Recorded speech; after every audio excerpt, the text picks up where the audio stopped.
Friends left leg front, right leg back. Okay, bat ఇలా down పెట్టుకొని చూడండి.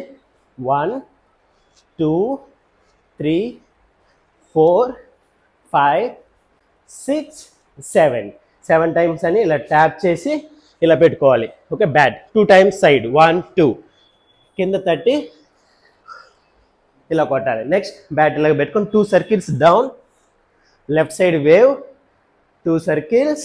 Okay, next ఇలా తట్టి షర్ట్ని ఇలా లోపల పెట్టి 1 2 3 4 5 6 7 8 అంతే.